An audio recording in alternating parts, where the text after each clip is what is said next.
ओम त्र्यंबकं यजामहे सुगंधपुष्पवर्धनम उर्वारुकमिव वंदनात् मुच्यमामृतात्।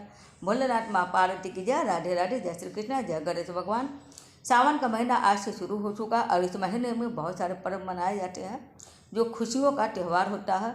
और भोलेनाथ का प्रिय महीना है, ये बहुत ही ज़्यादा पवित्र महीना माना जाता है। इस महीने में नट व्रत भी किया जाता है, एक वक्त भोजन किया जाता है और एक वक्त नहीं किया जाता। लहसुन प्याज नहीं खाना चाहिए जितना हो सके। अगर आप ये भी नहीं कर सकते तो आप लोग तामसी भोजन जरूर मत कीजिए। मांस मछली और शराब ये सब बिल्कुल छोड़ दीजिए। झूठ बोलना, ईर्ष्या करना दूसरों से, ये सब भी नहीं करना चाहिए। जितना हो सके भोलेनाथ का नामों का स्मरण करते रहिए और शिवलिंग का इस महीने में जरूर पूजा करते रहिए। इससे भोलेनाथ की कृपा आप सबके ऊपर बनी रहे। पूजा कैसे किया जाता है और किस तरीके से क्या करें, इन सब के बारे में सारी जानकारी इस कथाओं के महात्म्य से आपको प्राप्त हो जाएगी। तो आइए सुनते हैं श्रावण मास महात्म्य अध्याय पहला। तो बोले गणेश भगवान जी की जय। इस अध्याय में शिव सनत कुमार संवाद के बारे में बताया गया। चनक ऋषि बोले सूत जी से कि हे सूत जी, आपके द्वारा कही गई कथाओं से मुझे पूर्ण संतुष्टि नहीं हुई, अतः आप कुछ अन्य कथाएं मुझे सुनाए जिससे मेरी सरवर तृप्ति हो जाए। यह सुनकर सूत जी बोले हे ऋषियों, आपके कथन से मैं अति प्रसन्न हूँ। आप सब दत्तचित्त होकर मेरे कथन को ध्यानपूर्वक से सुनिए। अभिमान रहित ईश्वर भक्ति वाली समझ से दुष्ट विचारों को छोड़कर प्रभु में भक्ति के साथ भागवत वार्ता सुनने की इच्छा रखते हुए विनम्र होकर ब्राह्मण की सेवा में विश्वास रखते हुए और धैर्य सहित और स्वभाव में नम्रता रखते हुए मन वचन कर्म से पवित्र होकर पूर्णतया आरोप प्रत्यारोप रहित होकर तथा तपस्वी वृत्ति में रहना आदि ये सब 12 गुण गीता में बतलाया गया। आप सब में भी ये 12 गुण विद्यमान हैं। अब मन से और आत्मा से प्रसन्नता अनुभव करते हुए मैं आप सबको तत्व ज्ञान की बातों का वर्णन करता हूँ। एक बार शिव ब्रह्मा पुत्र सनत कुमार से बोले, हे सनत कुमार, आपकी श्रद्धा और अत्यंत सेवा भाव से प्रसन्न हो मैं आपको रहस्यमय बात को बतलाता हूँ। संपूर्ण वर्ष के 12 मासों में मुझे श्रावण मास सबसे अधिक प्रिय है।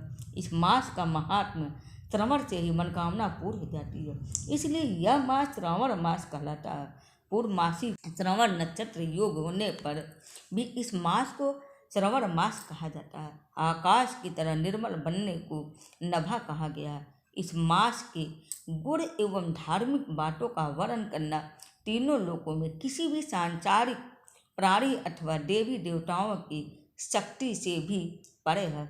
इसके संपूर्ण फल को केवल जगतपति ब्रह्मा ही जानते हैं। देवराज इंद्र देव इस श्रवण मास का महात्म्य देखने के लिए स्वयं आए। अनंत भगवान ने इस मास के फल का वर्णन करने के लिए 2000 जिह्वाएं धारण की थी। हे महामुनि, वर्ष के अन्य माह इस मास की केवल कला को भी ग्रहण नहीं कर सकते। श्रावण का यह पूरा महीना व्रत एवं धन जौन होता है।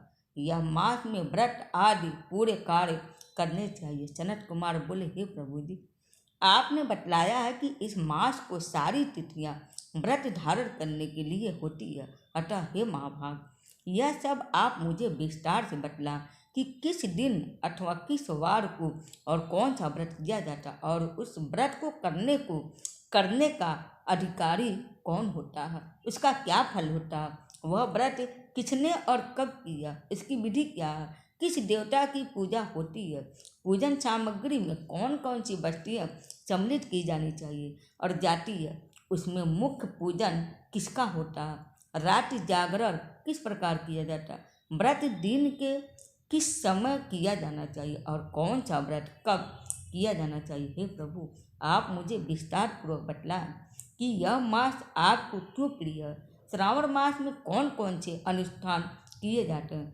यह मास क्यों पवित्र माना जाता है, अतः हे प्रभु वह सब आप मुझे विस्तार से बतलाइए। यहीं पर श्रावण मास महात्म्य का अध्याय पहला संपूर्ण होता है। पहले अध्याय के पाठ श्रवण से शिव भक्ति में वृद्धि होती है। उम्मीद करती हूँ आप सबको मेरा वीडियो पसंद आएगा। हरे कृष्ण, हर हर महादेव।